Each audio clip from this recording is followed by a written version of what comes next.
2024년 1월 9일 목요일 말씀입니다. 제목을 같이 읽어볼게요. 시작. 양심이 살아있는 새해. 아멘. 옆사람 인사하십시다. 양심 갖고 삽시다. 다시 양심대로 삽시다. 양심 있게 삽시다. 아멘. 우리 얌생머리 없이 살지 말고 양심 있게 삽시다.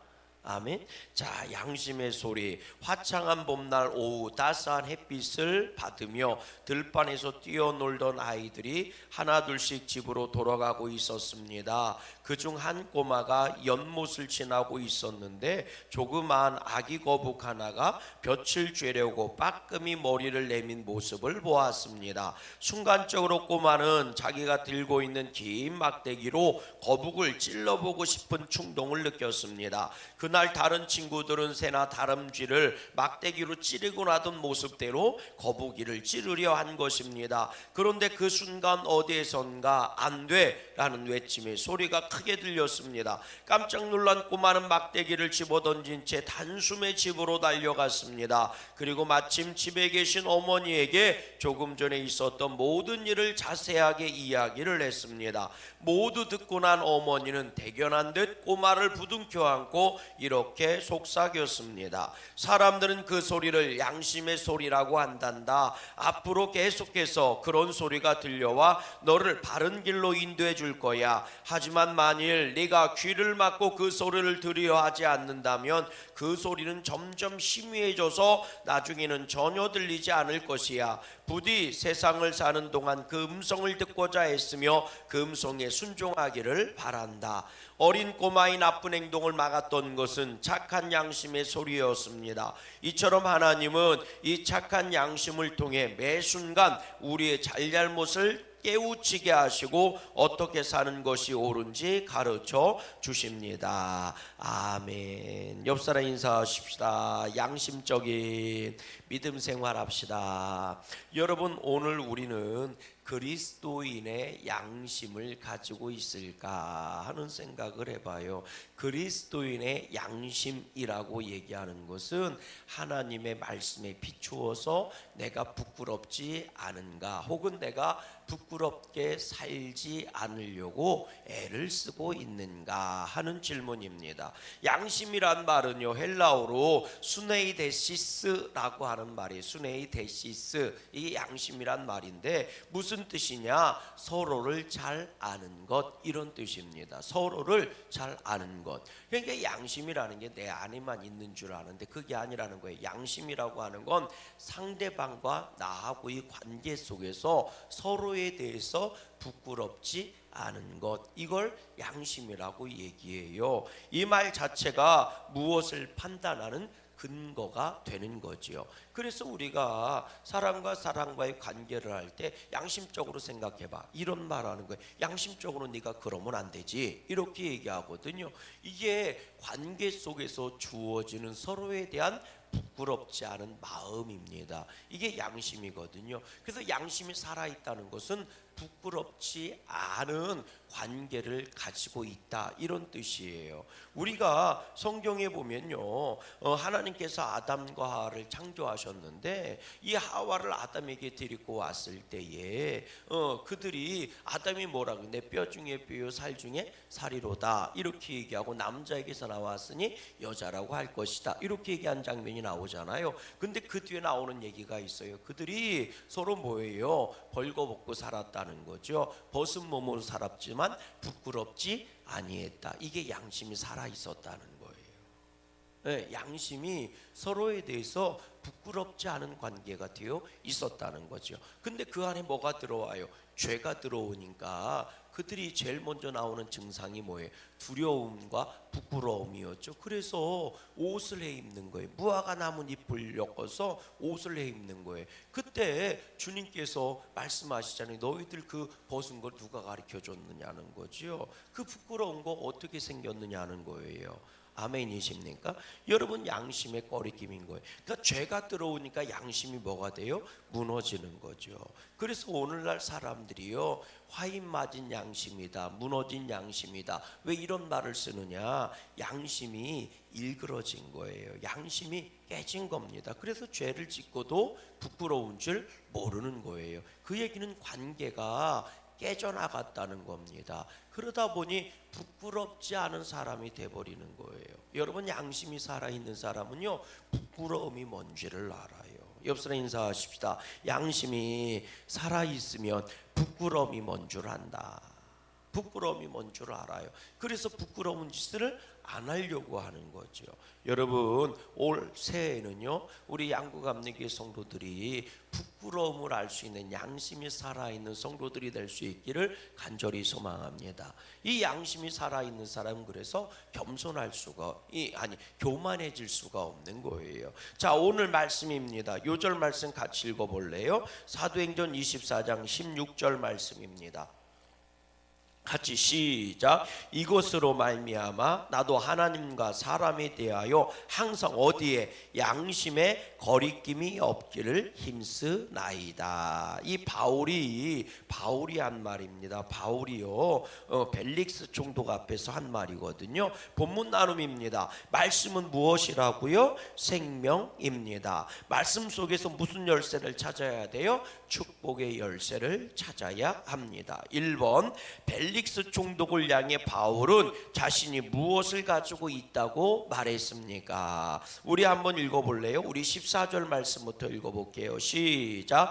그러나 이것을 당신께 고백하리이다. 나는 그들이 이단이라 하는 도를 따라 조상의 하나님을 섬기고 율법과 선지자들의 글에 기록된 것을 다 믿으며 그들이 기다리는 바 하나님께 향한 소망을 나도 가졌으니 곧 의인과 악인의 부활이 있으리라 함이니이다. 아멘. 이 오늘 본문 내용이 무슨 내용이냐면, 사도 바울이요, 이제 예루살렘에 가면 고난과 환란이 기다리고 있을 것이다. 그래서 바울이 성령의 매임을 받고 예루살렘까지 가는 거거든요. 그리고 내가 1차, 2차, 3차 전도여행을 이렇게 했습니다. 그래서 1차, 2차 전도여행을 끝내고 이제 3차 전도여행을 이렇게 다 둘러보고 왔습니다. 이제 나는 로마로 갔으면 좋겠습니다. 뭐 이런 보고를 하는데, 이 유대인들이 바울을 고소한 거예요. 고소한 내용이 뭐냐면 이 소요죄거든요. 소란죄, 선동죄. 두 번째로 무슨 죄냐? 이 이단이다. 이 사회 풍란을 뭐예요? 풍기문란하고 있다. 그래서 이단이다. 이렇게 고소한 거거든요. 그렇게 고소를 했고, 세 번째는 성전을 모독했다. 이렇게 고소한 거예요. 근데 이 유대인들은 재판할 수 있을 만한, 그 당 로마의 속국이었기 때문에 재판을 할 수 있을 만한 자격이 없어요. 그러니까 바울을 누구한테 끌고 간 거냐? 벨릭스 총독에게 끌고 간 거예요. 사형시켜야 된다, 뭐 이런 거죠. 그때 벨릭스 총독이 너 대체 왜 그러냐? 무슨 일이냐? 벨릭스 총독이 유대인과 이 초대교회 성도들의 관계가 별로 안 좋은 걸 아는 거예요. 유대인들이 막 초대교인들을 핍박하고 이런 걸 알고 있는 거예요. 그래서 저들의 종교적인 문제다. 그래서 무슨 얘기인지 한번 변명해봐라. 이렇게 할 때 바울이 얘기하는 거예요. 근데 사실은 벨릭스 총독한테 얘기하고 있는 거지만 그 자리에는 바울을 고소한 유대인들이 꽉 차 있는 거죠. 재판정이니까 꽉 차 있는 거고 유대인들이 많이 있는 거예요. 그래서 제사장들과 바리새인들뿐만이 아니라 일반 백성들까지 꽉 차 있는 거죠. 재판정이기 때문에 그 앞에서 벨릭스 총독 앞에서 바울이 자기를 변론하는 거예요. 그 내용을 보면 무슨 내용이냐? 이렇게 첫 번째로는 이렇게 얘기합니다. 14절 말씀이잖아요. 그러나 이것을 당신께 고백하리이다. 나는 그들이 이단이라는 도를 따라 조상의 하나님을 섬기고 율법과 선지자의 글에 기록된 것을 다 믿습니다. 그러니까 뭐라고 고백해? 나는 하나님을 섬기는 사람입니다. 당신들처럼 하나님을 섬기는 사람입니다. 두 번째, 성경에 나오는 모든 말씀을 다 믿는 사람입니다. 당신들도 성경을 믿지요? 나도 성경을 절대적으로 믿는 사람입니다. 그리고 세 번째, 당신들은 하나님의 나라를 기다리잖아요. 나도 하나님의 나라를 기다리는 사람입니다. 그래서 15절이 그죠. 그들이 기다리는 바 하나님께 향한 소망을 나도 가졌으니 이렇게 얘기해요. 하나님 나라에 대한 소망, 당신이 기다리는 하나님께 향한 소망을 나도 가지고 있는 사람입니다. 여러분, 우리가 믿음 생활하면서 절대적으로 필요한 믿음의 내용에 대해서 바울이 얘기하는 거예요. 첫 번째, 나는 하나님을 믿습니다. 하나님을 믿습니다. 두 번째로는요, 하나님이 나에게 주시는 그 지키라고 주신 하나님의 말씀을 믿습니다. 그리고 세 번째, 그 말씀이 이루어지는 하나님이, 나는 그 하나님을 만나기를 기대하고 소망합니다. 그러니까 여러분, 오늘 우리가 믿음 생활할 때요, 하나님 만남에 대한 소망을 가져야 돼요. 이게 천국이고, 이게 하나님 나라 들어가는 거고, 이게 영원한 구원을 얻는 거거든요. 여러분, 오늘 우리의 믿음이 뭐예요? 하나님을 믿는 거예요. 아멘? 아멘 좀 해보세요. 하나님을 믿는 거예요. 날이 많이 추워요. 아유, 요즘 얼마나 추운지 몰라. 그래갖고 입이 다 얼었어. 요 주간이 많이 춥대요. 다음 주 초까지 요 일주일이 동장군이라고 그러잖아요. 제가 볼 땐 양구에 요럴 때가 있더라고. 이 낮에죠. 한낮 온도가 영하로 떨어져 있는 거. 그러면 한 보통 양구가 15도가 떨어지더라. 이렇게 보면 최저 기온이 15도 정도 되면, 그러면 양구가 기온차가 많이 나면 15도, 13도 이렇게 나거든요. 밤낮 기온차가요 한 13도, 15도 이렇게 나더라고. 항상 이렇게 이 밤낮 기온차가. 그러면 영하 15도로 떨어지면, 이하로 떨어지면 낮 온도가 영하권으로 머무르더라고. 이렇게 해서 여러분들 잘 아시잖아. 요게 일주일이 되면 수도가 터지더라고. 요게 일주일이 되면, 3일이 되면 얼기 시작하고, 요게 5일에서 7일 정도 되면 웬만한 수도들은 다 터지더라고요. 그래서 집에 수도 계량기 그거 하라고 맨날 문자 올지도 몰라. 계량기 그거 잘 솜으로 뒤집어 세워 놓으라고. 그러는 것 같아. 교회도요. 교회도 문 꼭꼭 문 꼭꼭 닫고 다니셔야 돼요. 문 닫고 다니셔야 됩니다. 그래서 너무 추워갖고 입이 얼었어. 그래서 아멘을 안 하려고 자꾸 그러네. 여러분, 우리의 믿음, 하나님을 믿어야 돼요. 그분 말씀을 믿어야 돼요. 그리고 하나님이 그 말씀대로 이루어 주실 것을 뭐 해야 돼요? 믿어야 돼요. 이루어 주실 걸 믿는 게 소망 아닙니까? 그게 소망이에요. 우리 소망에 대한 믿음은 하나님이 우리가 구한 대로, 주님이 말씀하신 대로 이루어 주실 것입니다. 그게 우리의 소망이거든요. 이 세 가지 믿음입니다. 그게 우리의 양심인 거예요. 오늘 우리가 믿는 하나님 앞에 내 마음이 살아있는 게 양심입니다. 아멘. 자, 2번입니다. 2번. 바울이 가진 소망은 무엇에 대한 것이라고 했어요? 바울이 가지고 있는 소망. 그러면 바울의 소망, 하나님의 나라가 이루어진다는 소망이 됐지 뭐냐? 우리 15절 말씀 같이 큰 소리로 읽어볼게요. 시작. 나도 가졌으니 곧 뭐라고요? 의인과 악인의 부활이 있으리라 함입니다. 하나님의 말씀대로 그 모든 것이 이루어지거든요. 하나님의 나라가 오는 거거든요. 자, 그런데 그때 뭐예요? 의인의 부활과 악인의 부활이 있는 걸 나는 믿습니다. 그러니까 부활이 의인의 부활만 있대요? 악인의 부활도 있대요? 악인의 부활도 있대죠. 이게 심판의 부활이거든요. 그래서 심판받는다는 거예요. 이 요한계시록에 나오는 말씀입니다. 의롭게 살았든 악은으로 살았든 믿음으로 살았든 믿지 않고 살았든 다 뭐예요? 부활한다는 거예요. 그래서 하나님 앞에서 뭐를 받아요? 심판을 받아요. 그런데 믿는 성도의 심판은 뭐예요? 상급에 대한 심판입니다. 그가 믿음 생활을 얼마만큼 잘했는지에 대한 심판이거든요. 그러니까 심판이라고 표현하긴 뭐하죠, 그죠? 그건 뭐예요? 상급에 대한 하나님의 뭐예요? 평가겠죠. 그래서 공력으로 너희를 시험할 때, 불로 시험할 때 너희 공력이 남아있게 하라. 바울이 그 얘기하는 거잖아요. 나무나 풀로 만들어 놓으면 다 타서 사라진다. 그러나 너희가 뭐예요? 정금같이 정련되고 단련된 것은 뭐예요? 사라지지 않는다는 거죠. 그러니까 오늘 우리의 믿음이요, 상급의 믿음이 되기를 주의 이름으로 소망합니다. 자, 의인의 부활만 있는 게 아니라 무슨 부활도 있대요? 악인의 부활도 있대요. 근데 악인의 부활은 어떤 부활입니까? 심판의 부활이에요. 지옥 가는 심판의 부활이라고요. 바라기는 우리들은요, 천국의 상급을 얻는 그 부활이 될 수 있길 간절히 축원합니다. 아멘. 그 부활이 있다는 거예요. 나는 그것을 뭐예요? 믿는다는 거예요. 근데 바울은 의인으로 부활할 거고 하나님의 놀라운 상급으로 부활할 것이니 거기에 대한 뭐를 갖는다는 거예요? 소망을 갖는다는 거죠. 그러니까 오늘 우리의 소망이 어디에 있을까? 썩어질 곳에 있을까? 영원한 곳에 있을까? 영원한 천국의 소망을 두시기를 주님의 이름으로 간절히 소망합니다. 아멘. 아브라함은 이 땅에 있는 장막을 사모한 게 아니고 하나님의 나라가 이루어질 영원한 집에 대한 소망을 가지고 걸어가고 나아가고 순종했다는 거예요.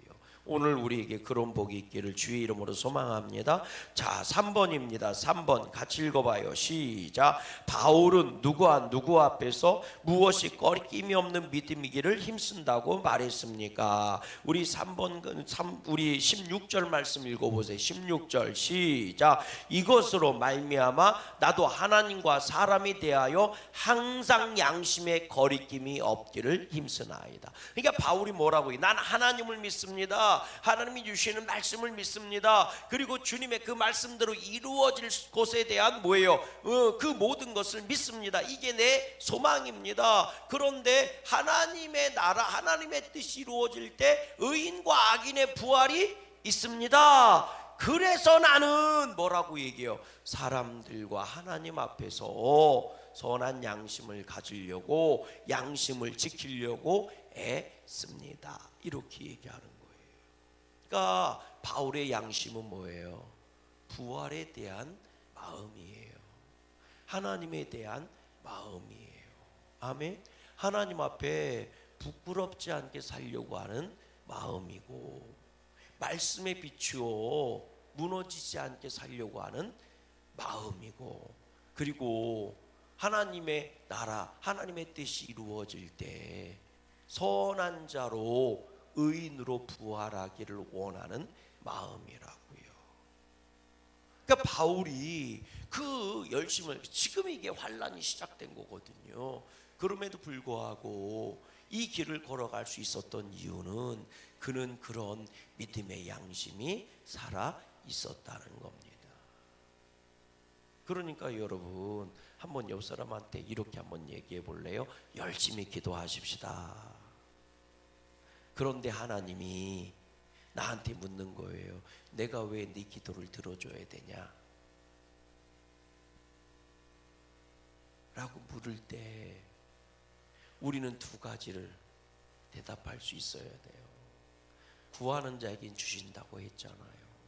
그러니까 내가 주님의 이름으로 구합니다. 그리고 나는 주님의 이름으로 살려고 애를 씁니다. 내가 부족하고 연약한 건 알지만 하나님, 여전히 예수님의 이름이 내 안에 살아 있습니다. 여러분, 예수님의 이름이 내 안에 살아 있다는 거는요, 예수님을 항상 뭐하고 산다는 거예요? 의식하고 산다는 겁니다. 예수님을 항상 의식하고 산다는, 믿음으로 산다는 얘기가 뭔지 아세요? 그 얘기는 믿음으로 언제나 의식하고 산다는 거예요. 내가 무슨 생각을 하든 그 안에 뭐가 들어있고? 믿음이 들어있고, 그걸 다른 말로 얘기해서 믿음에 비추어서 산다는 얘기입니다. 믿음에 부끄럽지 않게 살려고 애쓰는 거예요. 여러분, 내가요 길을 걸어가는데 어떤 이쁘게 생긴 여자가 저를 유혹한다면 그때 내가 의식하고 있어야 되는 게 뭔지 아세요? 나 유부남이지 이거예요. 집에 가면 내 아내 있지 이겁니다. 이 의식이 사라지는 순간 우리는 불륜을 저지르게 되는 거예요. 무질서의 세계로 들어가 버리는 거예요. 우리가 세상을 살면서 나를 욕하는 사람도 있고 나를 아프게 하는 사람도 있을 거예요. 그랬을 때 혹은 나를 좋아하고 나를 기쁘게 하는 사람도 있을 겁니다. 그게 어떤 상황이든 상관없어요. 나는 예수 믿는 사람이지, 나는 양구감리교회 권사지, 집사지, 장로지, 목사지, 이 줄기를 놓치면 안 되는 거예요. 이걸 의식하면서 살아야 돼. 깨달아지시면 아멘. 사람은요 죄에 대해서 길이 나 있어요. 죄의 습관이 있습니다. 의식을 차리지 않고 깨어있지 않으면 어느 순간에 그 길을 걸어가고 있는 나를 발견하게 됩니다. 우리들이 잘 아는 것처럼요 길을 걸어가나 운전하다 보면 말이죠 그냥 습관 따라 가는 경우가 많아요. 저쪽으로 가야 되는데 이쪽 길이 익숙해도 그냥 나도 모르게 가는 생각 없이 가다가 아유 내가 왜 이 길로 가지? 그럴 때가 많아요. 저는 양구에서 특히 그럴 때 많아요. 네. 저기 남면 가는 터널을 지나가야 될 때가 있고 저는 정말 처음에는 엄청 헷갈렸어요. 춘천 쪽으로 나가다가 남면 가는 길이 있고 그죠? 근데 언제 헷갈리느냐, 한전리하고 동면 가는 길이 헷갈려요. 한전리 가려면 그냥 이 경기장 앞으로 가야 되잖아요. 그죠? 그런데 저쪽으로 넘어가요. 그냥 생각 없이 남면 쪽으로 넘어가요. 그런 적이 여러 번 있어요. 그리고 또 어디 갈 때 헷갈리느냐, 창리 갈 때 헷갈려요. 네, 의식해야 돼. 그럼 권사님네 어디 가려면 가만히 있어봐. 어디로 가야 되지? 지금도 의식하고 가야 돼요. 그냥 생각 없이 가면 한전리 쪽으로 가요. 네, 이 길이요 되게 헷갈려요. 저는 그거 개념 잡는데 1년 걸렸던 것 같아. 왜? 습관이 어떻게 나냐에 따라 틀린 거거든요. 여러분, 양심이 살아있다는 것은 깨어있음을 말하는 거예요. 여러분, 어디에 대한 양심이 깨어있어요? 제가요 남편에 대한 양심이 깨어있다면 세상에 여자는 많아도, 그죠? 세상에 여자는 많아도 나랑 같이 살 여자는 하나밖에 없는 거잖아요. 이게 남편의 양심이 살아있는 거거든요. 부부의 양심이 살아있는 거예요. 내가요 양구감리교회 직분자의 양심이 살아있잖아요. 그럼 여러분 잘 생각해 보세요. 양구감리교회에서 뭔 일을 하는데 내가 거기를 가지 않아, 엉뚱한 데 가 있어. 그러면요 내가 양심이 찔리는 거예요. 이 양심이 살아있는 거거든요. 마음에 찔림이 있는 거예요. 내가 예수 믿는 사람의 양심이 살아있으면 가지 말아야 될 곳에 가 있으면 이 양심이 두근거리고 찔리는 거예요. 이게 하나님과 나 사이의 관계 속에서 나오는 거라니까요. 나와 세상과의 관계 속에서 나오는 거라니까요. 그래서 우리는 어떤 양심을 가지고 있느냐가 굉장히 중요합니다. 여러분 말씀 한번 찾아볼래요? 우리 디모데전서 4장 2절 말씀 한번 가보세요. 디모데전서 4장 2절입니다. 4장 2절 말씀 가보세요.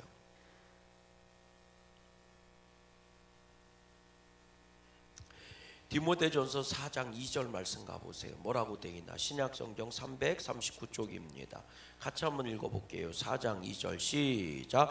자기 양심이 뭐를 맞아서? 화인 맞아서 외식함으로 거짓말하는 자들이다. 이 화인 맞았다는 얘기가 뭐냐면 인은 인인데 도장을 말하는 거예요. 도장할 때 그 인 있잖아요. 이름 써놓고 인 이렇게 써놓으면 도장 찍으라는 거잖아요. 그 도장을 말해요. 근데 화가 불화자입니다. 불도장을 말하는 거거든요. 이게 짐승들 이런 엉덩이나 이런 곳에 내 거다 이렇게 표를 딱 찍는 거예요. 노예들 이마밖에 딱 찍고 뭐 이런 거 있잖아요. 이런 걸 화인 맞았다고 얘기하는데 이렇게 화인 맞으면 여기가 뭐가 나와요? 이게 여기에 뭐예요? 불로 지졌으니까. 그러니까 이걸 뭐라고 얘기해요? 그게 떡살이 나올 거 아니에요. 떡살이. 그게 지워져요 안 지워져요? 안 주어져요. 흉터가 생기는 거니까 그걸 말하는 거예요. 그 이 양심에 화인을 맞아가지고 이게 딱딱한 굳은 살이 돼가지고 이게 부드러워야 되는데, 온유해야 되는데, 이 가슴이, 양심이, 심장의 생각이 말이죠, 이게 뭐 해야 돼요? 유연해야 되는데 그러질 못한 거예요. 딱딱하게 굳어져 버리고, 이걸 강팍한 마음이라고 그러는 거거든요. 그래서 자기가 잘못을 저지르고도 그게 죄인 줄 모르는 거예요. 찔림이 없는 거예요. 그래서 너 왜 그렇게 했어? 이렇게 얘기하면 이렇게 반응하니, 그럴 수도 있지, 뭐 사람이 살면서도 그럴 수도 있지. 야, 사람이 살면 어떻게 죄 안 짓고 사냐? 이렇게 반응하는 거예요. 너 그거 잘못한 거야, 너 그렇게 하면 안 돼. 이러면 그래, 내가 잘못했어. 어우, 이러면 큰일 나지. 이런 마음이 들어야 되는데 화인을 맞은 거예요. 딱딱하게 굳어진 거예요. 근데 너 그렇게 하면 안 돼. 그럼 어떻게 반응하느냐? 아, 그럴 수도 있지. 사람이 살면서 어떻게 죄 안 짓고 살아? 이렇게 반응하는 거예요. 너 왜 죄 졌어? 그러면 안 돼. 그러면 뭐라고? 이 화인을 맞아. 내가 뭘 잘못했는데? 그럴 수도 있지. 사람이 살면서 어떻게 죄 안 짓고 살아? 라고 하는 거는 내가 그래도 그나마 잘못했다는 것을 아는 거예요, 모르는 거예요? 아는 거예요. 그런데 더 심각해지면 내가 뭘 잘못했는데? 이렇게 반응하고 나오는 거예요. 너 그렇게 하면 안 되지. 그럼 내가 뭘 잘못했는데? 내가 잘못한 것도 모르는 거예요. 그런데 이게 조금 더 심해지면 어떻게 나오는 줄 아세요? 너 잘못했어. 그럼 안 되지. 어쩌라고? 배째. 지가 오히려 잘났다고 큰 소리 치는 거예요. 이게 화인 맞은 양심이라는 겁니다. 내가 죄를 졌는데 죄를 인정하지 않는 거예요. 오히려 내가 잘하고 있다고 생각을 하고, 내가 잘하고 있다고 그렇게 달려드는 거예요. 어쩌라고? 그래서 어쩌라고? 배째 이러면서 달려드는 거예요. 여러분, 오늘날 세상이 그렇다니까요. 오늘날 사람들이 그래요. 근데 예수 믿는 사람이 그래서는 안 돼요. 왜? 양심의 이 주인이 내가 아니라 누구니까? 하나님이니까. 하나님은 죄에 대해서 철저하신 분입니다. 그런데 그 하나님 앞에서 우리가 그러고 있는 거예요. 아, 그럴 수도 있지요, 하나님. 왜 그러니까 사람을 이렇게 연약하게 만들었어요? 그러니까. 아, 그래서요, 어쩌라고요, 하나님, 어쩌라고요? 뭘 어째 지옥 가는 거지? 뭘 어쩌라고요? 뭘 어째 두드려 맞는 거지? 이게 사람들에게나 통하는 거죠. 하나님께는 통하는 얘기가 아니란 말이에요. 그래서 양심이 살아있어야 돼요. 여러분, 말씀 한번 찾아보세요. 히브리서 10장 22절 말씀 한번 가보세요. 히브리서 10장 22절입니다. 히브리서 10장 22절 말씀 같이 한번 읽어보세요. 히브리서 10장 22절 말씀. 그래서 우리 보고 어떻게 하라고 얘기하는 거예요? 10장 22절 시작. 우리가 마음의 뿌림을 받아 악한 양심으로부터 벗어나고 몸은 맑은 물로 씻음을 받았으니 참마음과 온전한 믿음으로 하나님께 나아가자. 아멘. 너희가 악한 양심이었는데 주님으로부터 깨끗하게 씻음을 받았으니 이제는 뭐로 나오고래요? 참마음과 온전한 믿음으로 나아가자. 이게 히브리서 13장 18절 가보세요. 이걸 뭐라고 표현했느냐? 그러니까요, 이게 뭐냐? 그러면 히브리서 13장 18절 말씀 가보세요. 뭐라고 얘기되어 있느냐? 18절 말씀 같이 한번 읽어보세요. 시작. 18절 시작. 우리를 위하여 기도하라. 우리가 모든 일에 선하게 행하려 함으로 우리에게 무슨 양심? 선한 양심이 있는 줄을 확신하노라. 주님이 우리를 씻어주셨으니 너희 안에는 뭐가 있대요? 선한 양심이 있대요. 그럴 수 있지. 그래서 어쩌라고? 배째 이게 아니고 너희 안에 하나님이 선한 양심을 주셨다는 거예요.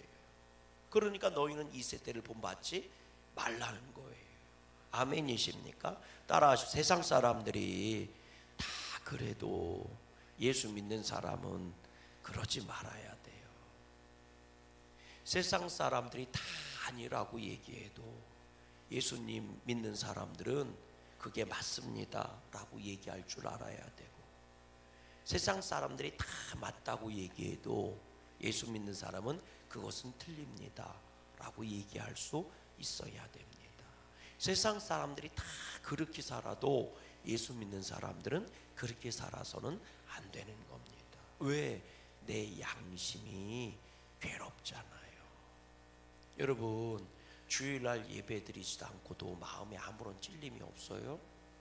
그러면 내 믿음 한번 점검해 보셔야 됩니다. 내 마음을 한번 점검해 보셔야 돼요. 깨달아지십니까? 또 한번 찾아볼래요? 우리 베드로전서 3장 16절 말씀 가보세요. 베드로전서 3장 16절 뭐라고 돼 있나? 그래서 성경은 이렇게 우리에게 권면하고 있어요. 베드로전서 3장 16절 말씀 다 같이 시작. 선한 양심을 가지라. 이는 그리스도 안에 있는 너희의 선행을 욕하는 자들로 그 비방하는 일에 부끄러움을 당하게 하려 함이라. 선을 행함으로 고난받는 것이 하나님의 뜻이던데 악을 행함으로 고난받는 것보다 나으니라. 너희가 선한 양심으로 살아서 사람들에게 그것이 옳은 것임을 나타내려 함이라. 그런데 사람들이 화인 맞은 양심, 일그러진 양심, 깨진 양심으로 말미암아 너희들에게 고난을 줄 때도 있다는 거예요. 근데 차라리 그런 고난이 하면 감수하라는 거예요. 선한 양심으로 선한 행실로 고난을 받는 거라면 오히려 감사하고 기쁘게 여기라는 거예요. 왜? 악한 행실로 말미암아 고난을 당하는 것보다 낫다는 거예요. 악한 양심으로 고난 당하는 게 뭐예요? 하나님이 너희를 두드려 패는 것보다 사람한테 맞는 게 낫다는 거예요. 차라리 이게 그 얘기예요. 야, 악한 자들은 결국 심판을 받아. 바울이 뭐라고 얘기했어요? 마지막 때에 의인과 악인의 부활이 있습니다. 이걸 나는 믿습니다. 이렇게 얘기했잖아요. 하나님한테 얻어맞는 것보다 차라리 선하게 살다가 사람한테 맞는 게 훨 낫다는 거예요. 왜? 의인의 부활이 있는 것처럼 하나님은 그 값을 치루어 주신다는 거예요. 의인은 의인에 맞게 하나님이 갚아주시고 악인은 악인에 맞게 갚아주신다는 거예요. 그러니 하나님이 때리는 거에서는 구원할 자가 없어요. 반면에 사람이 때리는 건 하나님이 구원해 주세요. 그래서 선한 양심을 가지고 살아야 됩니다. 우리 읽어보세요. 4번입니다. 히브리서 10장 22절에서는 우리가 무엇을 깨닫고 어떻게 하라고 했습니까? 악한 양심을 깨닫고 선한 양심을 가지라 했습니다. 오늘 우리의 양심이 살아있을 수 있기를 주님의 이름으로 간절히 소망합니다. 누군가가 너 그러면 안 돼 그러면 맞아요, 내가 잘못 살았네요, 용서해 주세요. 그리고 하나님께 와서 하나님, 내가 능히 선하게 살 수 있는 양심을 주세요 하고 기도할 수 있는 겸손한 저와 여러분이 될 수 있기를 주님의 이름으로 간절히 소망합니다. 요즘 시대는 미혹의 시대입니다. 양심이 무너지고 굳어지고 깨지고 화인 맞고 찌그러지면 여러분, 미혹의 시대에 진리가 무엇인지 구분하지를 못해요. 여러분, 양심은 우리가 하나님 말씀대로 살아갈 수 있는 가장 중요한 시작이 됩니다. 여러분들의 양심의 기준이 내가 아니라 하나님의 말씀이 될 수 있기를 주님의 이름으로 간절히 소망합니다. 신앙의 명언입니다. 시작. 그대는 다른 사람의 죄를 말하려거든 먼저 그대의 양심으로 자신의 속을 들여다보라. 벤자민 프랭클린입니다. 주님도 이 말씀하셨죠. 다른 사람의 티를 뽑으려고 달려들지 말고 네 눈에 있는 들보부터 봐라, 이렇게 말씀하셨어요. 근데 내 눈에 들보를 찾기가 참 어렵습니다. 참 어려워요. 옆 사람한테 한번 인사해 보세요. 다른 사람의 티는 잘 보여도 내 눈에 들보는 안 보입니다. 그러니까 말씀에 비추어서 내 허물을 뽑아내고 거룩하게 사는 저와 여러분 될 수 있기를 주님의 이름으로 소망합니다. 함께 기도합니다. 시작. 좋으신 하나님, 오늘도 내 믿음이 하나님과 이웃들에게 부끄럽지 않게 하옵시며 양심에 비추어 꺼리낌 있는 것은 근처에도 가지 않는 거룩한 믿음을 허락하사 믿음의 선한 양심이 살아있는 새해를 출발하게 하옵소서. 예수님의 이름으로 기도합니다. 아멘.